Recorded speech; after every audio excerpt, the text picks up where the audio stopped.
இப்ப மகான் இல்ல, வித்தை இல்லைன்னா நீ என்ன பண்ணுவ? அப்படியே இன்னமும் அறிவு இல்லாம அப்படியே அறிவு இல்லாம செத்து போயிட்டு பிறந்துட்டு தான் இருக்கு. அதனால என்ன பண்ணணும்னா, அறிவு என்பது நம்ம இங்க கேட்கறதும் பார்க்கறதும் காண்றதெல்லாம் இல்லை. இதை தாண்டி ஒரு விஷயம் இருக்கு.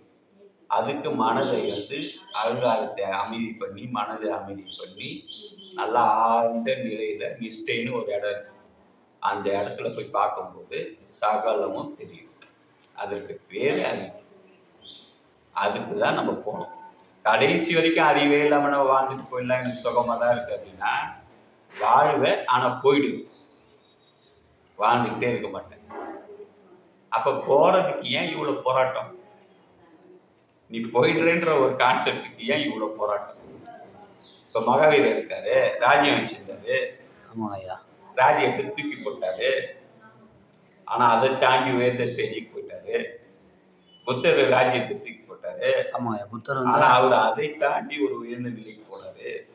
பட்டினத்தார் ஏகப்பட்ட சொத்து, ஒரு ராஜாக்கு நிகரான ஒரு வசதி வாய்ந்தவர். அதை தூக்கி போட்டாரு. அதை தாண்ட சிறப்புக்கு போயிட்டாரு. பத்திரகிரியர் போனாரு. எவ்வளவு மகான்கள் இந்த மாதிரி ராஜாக்கள் அந்த சுகபாவத்தை விட்டுட்டு வேற ஒண்ணுக்கு போயிருக்காங்க.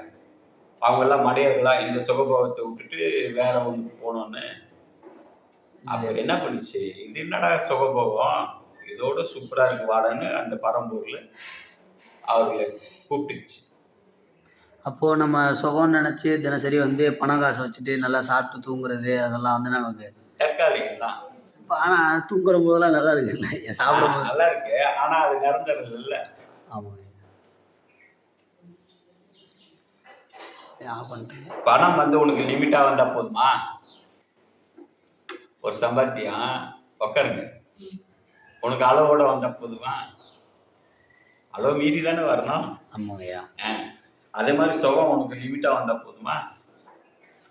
சுகம் நிறைய இருந்தா சுகம் என்பது தற்காலிகமா கிடைப்பதற்கு பேர் சுகம் இல்லை. எது நிரந்தரமா கிடைப்பதோ அதுக்கு பேர் சுகம். தற்காலிகமா கிடைக்குதுன்னா அது ஜஸ்ட் உன்னை அடுத்த நிமிஷம் போட்டு வாட்ட போறன்றதுக்கு ஒரு ரெஸ்ட். மாயையில நீ அடுத்தது போட்டு உன்னை பின்னி எடுக்க போறாங்க அப்படின்னு ஒரு பொருள்.